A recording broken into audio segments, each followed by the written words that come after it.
Hello student, आज की इस वीडियो में मैं डिस्कस करने आया हूँ जो क्लास 10th की केमिस्ट्री है उसके चैप्टर्स को।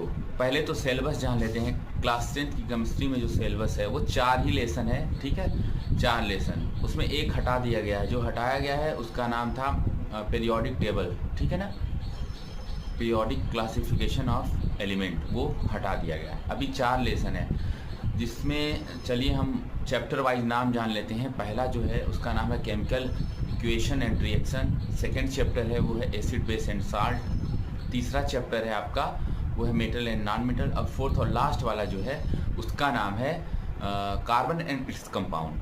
तो देखिए जो क्लास 10th का केमिस्ट्री सिलेबस है वो बहुत कम है। क्लास 11-12 के अगर आप कंपैरिजन करेंगे 11-12 के तुलना में 10 का बहुत ही कम है। तो मैं सोच रहा हूँ चलिए हम आज की इस वीडियो में देखते हैं एक एक chapter topic wise, chapter wise हम टॉपिक को डिस्कस करेंगे, जो कि कितना इजी है आपको खुद ही लग जाएगा। अभी बैठेंगे आप 10 मिनट में आप एक चैप्टर को जैसे थ्रू आउट देख सकेंगे। बहुत डीपली तो नहीं, लेकिन तो इस तरीके से बिना कॉपी पेन के ही आप समझ सकते हैं स्टोरी की तरह से। जो पहला चैप्टर है केमिकल रिएक्शन एंड इक्वेशन, ठीक है। केमिकल रिएक्शन को हम पहले जानते हैं क्या है। केमिकल रिएक्शन आपको पता है, कोई केमिकल रिएक्ट कर रहा होगा, नाम से ही लग रहा होगा। केमिकल रिएक्शन में आपको जानना पड़ेगा कि जो रिएक्टेंट होते हैं, ठीक है ना, रिएक्टेंट क्या होता है कि एरो से पहले होते हैं रिएक्टेंट होते हैं, और एरो के बाद उसका प्रोडक्ट बनता है केमिकल इक्वेशन में, ठीक है ना। जो एरो बनता है जैसे Mg+O2 MgO बना, तो Mg+O2 ये रिएक्टेंट है। तो कोई केमिकल रिएक्शन का मतलब ये होता है कि रिएक्टेंट रीअरेंज होकर के नया सबस्टेंस बना लेते हैं, और इसी को कहते हैं केमिकल रिएक्शन। अब इस चैप्टर में जो कुछ चीज़ें हैं, कैरेक्टरिस्टिक ऑफ केमिकल रिएक्शन का क्या होता है, इसमें केमिकल रिएक्शन अगर होगा तो क्या क्या चीज़ें बन सकती हैं, क्या चेंजेस हो सकते हैं। तो उसमें जो चेंजेस हैं वो 4 हैं मेनली।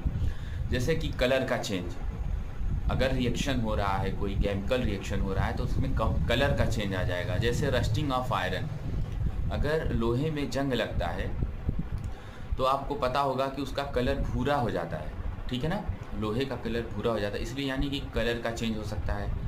टेम्परेचर का चेंज हो सकता है, जैसे कि CaO में आप वाटर डालेंगे तो CaOH ट्वाइस बनेगा, उसमें हीट बढ़ जाएगी उसकी, तो टेम्परेचर का चेंज हो जाएगा। फिर उसके बाद किस में चेंज हो सकता है, स्टेट का चेंज हो सकता है। जैसे सॉलिड है, टेम्परेचर पाया लिक्विड हो गया, टेम्परेचर पा करके लिक्विड हो गया। फॉर्मेशन ऑफ प्रेसिपिटेट हो सकता है, कोई रिएक्शन हो उसके बाद क्या हो, कोई ऐसा इनसॉल्युबल सॉलिड हो जो कि सॉल्यूशन में घुले ना, वो नीचे एक जगह कहीं बैठ जाए, तो उसे बोलते हैं प्रेसिपिटेट। तो इस तरीके का चेंज भी हो सकता है। हीट बाहर निकल सकती है, यानी टेम्परेचर का चेंज होगा, कलर का चेंज होगा, स्टेट का चेंज होगा, फॉर्मेशन ऑफ प्रेसिपिटेट होगा। इस तरीके से ये होता है आफ्टर केमिकल रिएक्शन हैपन। जब केमिकल रिएक्शन ख़त्म होता है तो या होता है, उसी के ड्यूरेशन में भी ये चीज़ें हो सकती हैं। इसके बाद हम देखेंगे कि क्या टाइप्स ऑफ केमिकल रिएक्शन भी होते हैं। नहीं, इससे भी पहले हमको टाइप्स ऑफ केमिकल रिएक्शन से पहले भी देखिए, पहले बात सुनिए, मैं 5-6 साल पढ़ा चुका हूँ केमिस्ट्री को, 5-6 साल लगातार लगभग पढ़ा चुका हूँ, 9th-10th की केमिस्ट्री और फिजिक्स दोनों। तो मुझे याद है कम्प्लीटली, मुझे पूरा सिलेबस याद है, एग्जाम्पल के साथ याद है। कोई भी अगर रहेगा मेरी जगह, कोई भी होता 5 साल पढ़ाता तो उसको ये याद रहेगा, पूरा सिलेबस याद है, ठीक है। हाँ, हो सकता है कोई टॉपिक भूल जाए, जो ह्यूमन एरर होती है कि हाँ मुझे ये टॉपिक भूल रहा है, आ रहा है, लेकिन जैसे उस टॉपिक भूल गया कि एग्जाम्पल्स है, समटाइम्स ह्यूमन एरर जिसे बोलते हैं, वो हो सकता है, बट वैसे याद है। मान के चलिए कि ओवरऑल 9-10th में चैप्टर ही कितना है, चैप्टर बहुत कम है, इसलिए इसे याद करना भी ईजी है, और प्रैक्टिस होते होते याद हो गया। अब एक अगला जो टॉपिक है इसमें फर्स्ट लेसन में, वो है बैलेंस केमिकल इक्वेशन।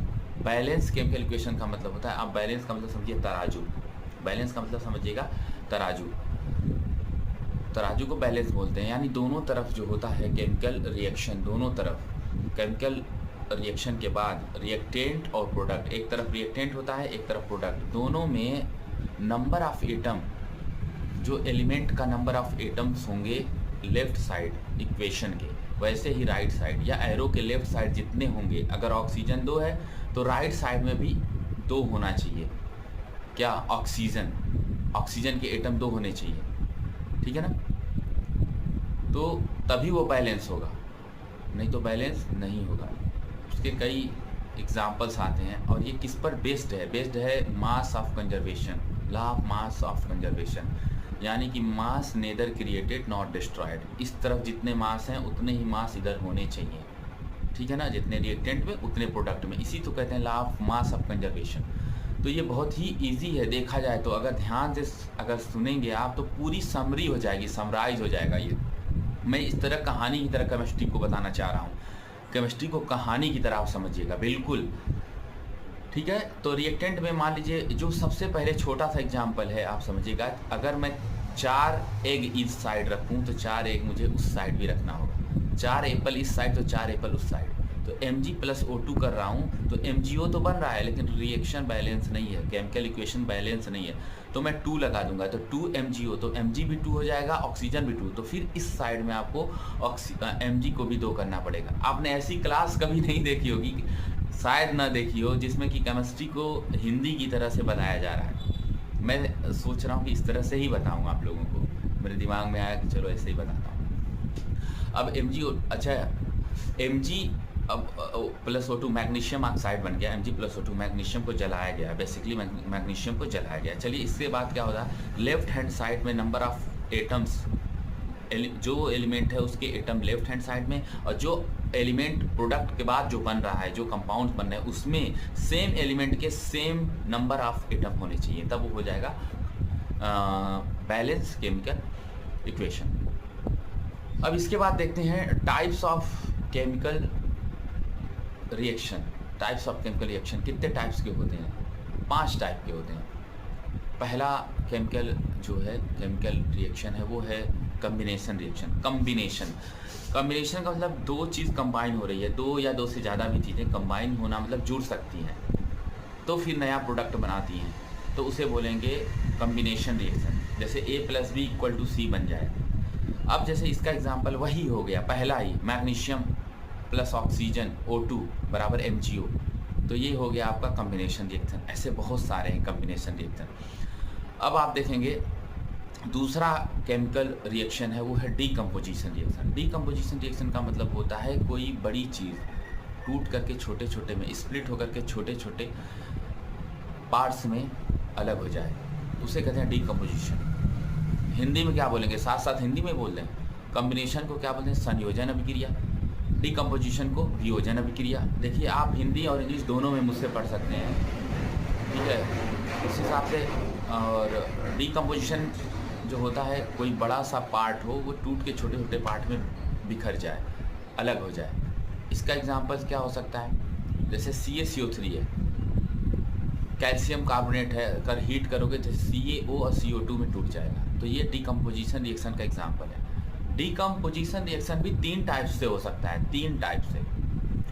जैसे बाई हीट, अभी जो मैंने बताया, बाई हीट, बाई इलेक्ट्रिसिटी भी हो सकता है, बाई सनलाइट भी हो सकता है। डीकम्पोजिशन यानी टूटना, किसी भी कंपाउंड, बड़े कंपाउंड का टूट के छोटे कंपाउंड में बढ़ जाना, सिंपलर सब्सटेंस में बढ़ जाना।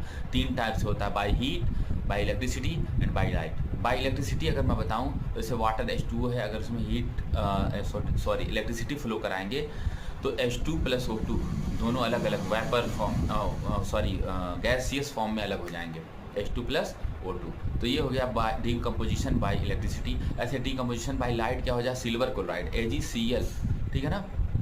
अगर इसको करेंगे आप तो Ag + Cl2 के फॉर्म में ये अलग हो जाएगा। तो इस तरीके से डीकम्पोजिशन रिएक्शन हो गया। अब एक होता है डिस्प्लेसमेंट रिएक्शन। डिस्प्लेसमेंट रिएक्शन किस तरह से काम करता है? डिस्प्लेसमेंट रिएक्शन में बेसिकली आपको इसमें सबसे पहले याद करना होगा रिएक्टिविटी सीरीज। रिएक्टिविटी सीरीज में कौन ऊपर है? जो एलिमेंट ऊपर है रिएक्टिविटी सीरीज में, वो नीचे वाले जो जो एलिमेंट हैं वो लेस रिएक्टिव हैं, तो उनको वो हटा देगा। डिस्प्लेस कर देगा मतलब हटा देगा। जैसे पोटेशियम, ठीक है ना? पोटेशियम ज़्यादा क्या है? क्रियाशील है, रिएक्टिव है, तो वो क्या करेगा? कॉपर को डिस्प्लेस कर देगा। Zn ज़्यादा रिएक्टिव है कॉपर से तो कॉपर को हटा देगा। पोटेशियम ज़्यादा रिएक्टिव है अगर किससे, पोटेशियम ज़्यादा है सिल्वर से तो सिल्वर को भी वो डिस्प्लेस कर देगा, मतलब रिएक्शन में से उसको हटा के खुद आ जाएगा जो ज़्यादा रिएक्टिव है। और इसका पता कैसे चलेगा, रिएक्टिविटी सीरीज में सबसे पहले है पोटेशियम, फिर सोडियम है, ठीक है ना, इस तरीके से। और उसके बाद क्या है, कैल्शियम है। ये पूरा एक सीरीज़ है, इसको नेक्स्ट चैप्टर में बताएंगे, मेटल और नॉन मेटल में है, तो इसलिए मैंने उसके लिए छोड़ रखा है। अभी क्या हो जाएगा, इसके बाद फोर्थ जो इक्वेशन आ रही है इसकी, जो डिस्प्लेसमेंट के बाद आ रही है डबल डिस्प्लेसमेंट। डबल डिस्प्लेसमेंट में खेल इस तरीके से है कि जो दो कंपाउंड होते हैं अलग अलग, वो जब रिएक्ट करते हैं तो उनके आयन एक्सचेंज होते हैं, तब जाकर के नया कोई कंपाउंड फॉर्म होता है। यानी कि this reaction is formed by the exchange of ion. किसकी वजह से, एक्सचेंज ऑफ आयन, यानी कि प्लस आयन माइनस आयन के साथ मिल जाएगा। यानी पहले कंपाउंड का प्लस आयन दूसरे कंपाउंड के माइनस आयन से अटैच हो जाएगा, पहले का माइनस आयन दूसरे के प्लस आयन से अटैच हो जाएगा। अब जैसे कि PbNO3 plus KI, PbNO3 plus KI अगर आप करते हैं, यानी potassium iodide plus lead nitrate, तो ये आ जाएगा KI का जो K है वो KNO3 हो जाएगा, ठीक ना, पोटेशियम नाइट्रेट प्लस PbI2 हो जाएगा, Pb बचा और उसमें का आयोडीन PbI2 हो जाएगा। तो इस तरीके से आपने देखा एक का आयन दूसरे के आयन से एक्सचेंज हो गया है। तो ये देखिए, मुझे याद, स्टोरी की तरह याद है, तो आप सुनिए इस तरीके से, ठीक है। उसके बाद क्या हो सकता है आप समझ सकते हैं, डबल डिस्प्लेसमेंट के बाद आप रेडॉक्स आएंगे। रेडॉक्स का मतलब रिडक्शन एंड ऑक्सीडेशन। तो सबसे पहले ऑक्सीडेशन की आप डेफिनीशन समझिए। ऑक्सीडेशन की डेफिनीशन इस तरीके से होती है कि जिसमें ऑक्सीजन जुड़ जाए, ऑक्सीजन जुड़ जाए, ठीक है, रिएक्शन में किसी भी एलिमेंट के साथ कौन जुड़ जाएगा, ऑक्सीजन जुड़ जाए या तो हाइड्रोजन निकल जाए, तो ये हो जाता है ऑक्सीडेशन। और रिडक्शन क्या होगा, इसका उल्टा होगा। रिडक्शन में या तो ऑक्सीजन निकल जाए या तो हाइड्रोजन जुड़ जाए, तो ये होता है आपका रिडक्शन, ठीक है, रिडक्शन। तो ये अब समझिए ऑक्सीडेशन और रिडक्शन का कैसे हो सकता है। एग्जाम्पल, अब ZnO प्लस C है, ZnO जिंक ऑक्साइड, ZnO, ठीक है, प्लस C कार्बन है, तो रिएक्शन के बाद क्या हो जाएगा, Zn plus CO carbon monoxide. अच्छा, कार्बन मोनोऑक्साइड कैसी होती है, न्यूट्रल गैस है, ना तो एसिडिक है ना तो बेस है। ZnO हो गया, अगर ZnO तो Zn पहले अकेला था, ZnO प्लस C पहले अकेला था, तो अब Zn अकेला हो गया, C के साथ O आ गया, ZnO का O आ गया, तो वो क्या हो जाएगा, अब जिंक के साथ हट गया है ऑक्सीजन, तो इसके साथ रिडक्शन होगा, और कार्बन के साथ जुड़ गया है ऑक्सीजन, तो इसलिए इसके साथ हो जाएगा ऑक्सीडेशन। तो ये रहा आपका, देखिए कितना अच्छे से एक्सप्लेन हो गया है। और इसके बाद क्या होगा, मैं टाइम भी देख रहा हूँ इसमें कि देखूँ मैं कितने टाइम में इसको एक्सप्लेन कर पा रहा हूँ। तो इस तरीके से आप समझ सकते हैं कि पहला लेसन कितना आसान है। ओवरऑल यही चीज़ है, बैलेंस करना, टाइप्स ऑफ केमिकल रिएक्शन को जानना, ठीक है ना, कैरेक्टरिस्टिक ऑफ केमिकल इक्वेशन को जानना, केमिकल रिएक्शन को जानना, ठीक है। तो इस तरीके से बाकी बहुत सारे इसके एग्जांपल्स हैं, तो एक से काम नहीं चलेगा, आप अगर डीपली जानना चाहते हैं तो बुक की हेल्प लेना पड़ेगा। तो ये रहा पहले चैप्टर का एक तरीके से समराइज़ करना, समरी इस तरीके से, या एक तरीके से इसे क्या बोल सकते हैं आप, इम्प्रेशन हुआ कि क्या है इसके बारे में, पहले चैप्टर के बारे में क्या क्या चीज़ें को हमको पढ़ना है पहले चैप्टर में। तो ये आप देखिएगा, फिर मिलते हैं नेक्स्ट वीडियो में, नेक्स्ट चैप्टर में। Thank you.